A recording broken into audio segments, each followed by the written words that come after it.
I had to have foot surgery in 1990 and had to have my foot elevated for 2 weeks. And my mother said, "Why don't you make a quilt? And if you piece it, I'll quilt it for you." And I thought, oh, that's not a bad idea. But I decided I wanted little tiny pieces. And so at the end of the 2 weeks, I only had a very small part put together.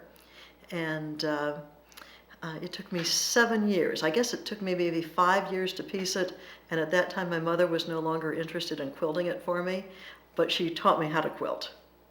So and I thought I was going to have real trouble, but once I learned how to quilt, it became addictive, but I didn't want to make another just traditional quilt.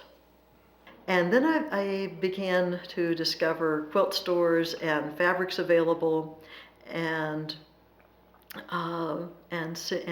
then saw art quilts, and that really became interesting to me.